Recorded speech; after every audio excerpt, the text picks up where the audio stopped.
Ben, it's David. I'll make it quick because I know you have some topics before you end the show. But I just wanted to come in, and you actually ended that right on the perfect, at the perfect point. I can see a third party coming in 2020, possibly building on whatever you want to call what the Greens are doing right now. But I have a really tough time seeing a legitimate challenge inside the Democratic Party. Like, how do you see the New Democrats actually losing a sustainable grip on the party where you can, and that's what I mean, I agree with you that maybe she'll be a one-term president because she loses to the Republican. Mm-hmm. I don't see a legitimate challenge after everything that we've seen now. Well, with let me tell you why. And granted, not enough people have seen the leaks. But Let me tell you why. Let me tell you why I don't see it happening through the party, because so many people either left the party or were never really involved with the party in the first place. The way this happened, this did not happen.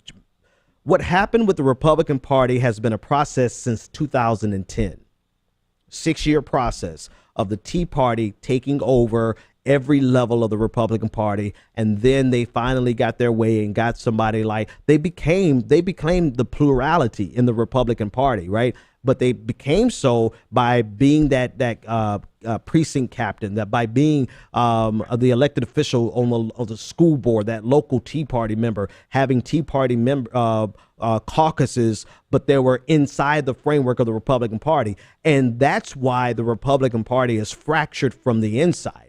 The Democratic Party is not fractured from the inside because you don't have, and you really haven't had on a national level, a movement like the Tea Party within the Democratic Party. So, and now this election has just done more to push everyone outside of the Democratic Party.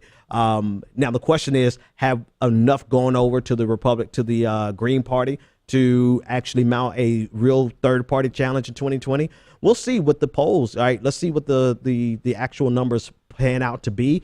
There's another poll in there that shows that Jill Stein, even after Dem exit, is still only at like 2%, 3% nationally in a four-way race with Hillary Clinton.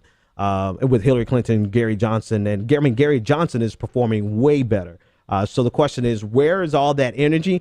You know what? To be honest with you, the progressive movement got so fractured after the primaries. You had some go to Donald Trump. You had some go to Hillary Clinton. You had some remain in the Democratic Party, and you had some go over to the Green Party. So it just fractured. And that's exactly the problem that I see happening, is that I don't see us coalescing to give a challenge, especially now within the party, with the type of grip that the Clintons and their entourage have on the party. They've had it for forever now, but that they've shown just how much of a grip they have on it. I don't see that changing if people are leaving the party, which I wouldn't say not to. I'm just saying I don't see a sustainable challenge. No, I mean it won't follow it, and this is the whole point. Reason I brought it up is because someone tried to compare.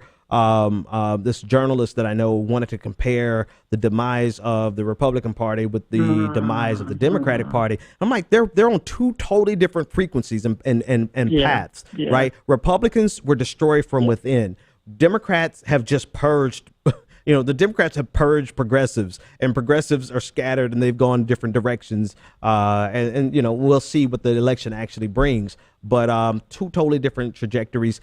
If progressives took over the Democratic Party like the Tea Party did, then they could do this coup. Because I mean, Donald Trump really has carried out a coup in the Republican Party. And I mean, he's literally bitch slapping every single politician from Paul Ryan down to no name nothings from Wisconsin that he'll tweet about at 3 a.m. Right. He's like really just destroying the party structure. And, he can do that because he gets the plurality of Republican voters, which means they don't have a solid future ahead of them.